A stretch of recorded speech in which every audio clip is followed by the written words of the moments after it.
कड़बक, जिसके कवि हैं मलिक मोहम्मद जैसी। इनका एक संक्षिप्त परिचय हम लोग देख लेते हैं। जन्म 1492 जो कि 15वीं सदी में हुआ था। निधन 1548। निवास स्थान जायस जो उत्तर प्रदेश में स्थित है। पिता मलिक शेख ममरेज जो मलिक राजे अशरफ के नाम से भी जाने जाते हैं। इनके गुरु सूफी संत शेख मोहिनी और सैयद अशरफ जहांगीर हैं। वृत्ति ये साधुओं फ़कीरों के साथ रहते थे। इनकी महत्वपूर्ण कृतियाँ पद्मावत, अखरावट, आखिरी कलाम, चित्ररेखा, कहरानामा, महरी, बायसी, मसला या मसलानामा इनके अतिरिक्त चंपावत, होलीनामा, इतरावत आदि। हिंदी साहित्य के भक्ति काल की निर्गुण प्रेमाश्रयी धारा के कवि हैं। सूफी संत जिसे महात्मा कहते हैं। मलिक जिसे मिस्र में सेनापति या प्रधानमंत्री कहा जाता है। ईरान में मलिक जमींदार को कहा जाता है। महत्वपूर्ण रचना पद्मावत। यह हिंदी साहित्य के अंतर्गत सूफी परंपरा का प्रसिद्ध महाकाव्य है। यह महाकाव्य अवधी बोली में है जो चौपाई दोहा में लिखी गई है। चौपाई की प्रत्येक 7 अधरतालियों के बाद दोहा आता है। जायसी ने कल्पना के साथ साथ इतिहास की सहायता से महाकाव्य की रचना किया है। यह नागरी लिपि में लिखा गया था। सूफी मत के प्रचार के लिए इस लिपि का प्रयोग किया गया है। यह पूरब की हिंदी है। आगे हम लोग इस कविता का अर्थ को देखते हैं।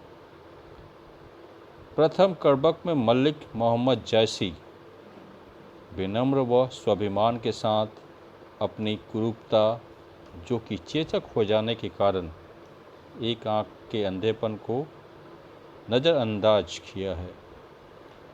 चेचक ने उन्हें बदसूरत बना दिया था। इससे वे ईश्वर की मर्जी मानकर उसे सहस्र स्वीकार कर लिया। अपने रूप में अधिक और गुणों की ओर हमेशा ध्यान खींचते हैं। अपनी कल्पना और सृजन शक्ति के गुणों के कारण ही पद्मावत जैसी कालजयी काव्य की रचना किया। मलिक मोहम्मद जैसी चौपाई दोहा को कड़बक शैली में लिखने वाले पहले कवि थे। जैसी के माध्यम से हिंदी साहित्य ने न सिर्फ अपने युग की बल्कि युगों के भीतर कड़कती हुई मानवीय विषाद की तस्वीर देखी है, जिसमें निष्कलंक आदर्श भी है और बहुत कड़वे यथार्थ भी हैं और झिलमिलाती यूटोपिया भी है और रिश्वतखोरी पर चलते हुए कारागार भी है। संत और शाखा भी हैं। इस कवि की निर्मलता इसमें नहीं कि जैसे सिर्फ चुने हुए निष्कलंक चीज़ें देखते हैं, बल्कि इसमें है अच्छा बुरा जो कुछ भी है अपनी विविधता के साथ संपूर्ण परिदृश्य का अंग हो गया है।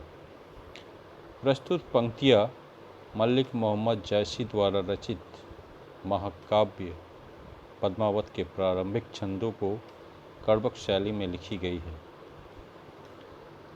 अर्थ एक आँख नैन के होते हुए भी जैसी गुणवान है। जो भी उनकी काव्य को सुनता है वह मोहित हो जाता है। अर्थ दूसरा, ईश्वर ने उन्हें चंद्रमा की तरह इस धरती पर उतारा है, लेकिन जिस प्रकार चंद्रमा में कमी है वैसे ही कवि में भी कुछ कमियां हैं। फिर भी कवि चंद्रमा की तरह अपने काव्य की प्रकाश से पूरे संसार में फैला रहे हैं। तीसरा अर्थ, जिस प्रकार अकेला शुक्र नक्षत्रों के बीच उदित है, उसी प्रकार कवि ने भी अपनी एक ही आँख से इसे दुनिया को भली भांति समझ लिया है। चौथा अर्थ, जब तक आम में नुकीली डाव मंजरी नहीं होती, तब तक उसमें सुगंध नहीं आती। पांचवा अर्थ, समुद्र का पानी खारा है, इसलिए ही वह अबूझ और अपार है। छठा अर्थ, जब तक सुमेरी पर्वत को त्रिशूल से नष्ट नहीं किया गया, तब तक वह सोने का नहीं बना। पूरा पर्वत जो चट्टान था, बहुमूल्य धातु सोना में बदल गया।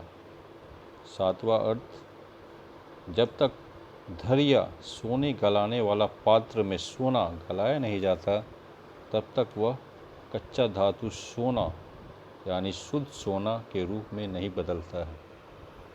आठवां अर्थ, मलिक मोहम्मद जैसी एक आँख के होते हुए भी दर्पण की तरह निर्मल और स्वच्छ भाव वाले हैं।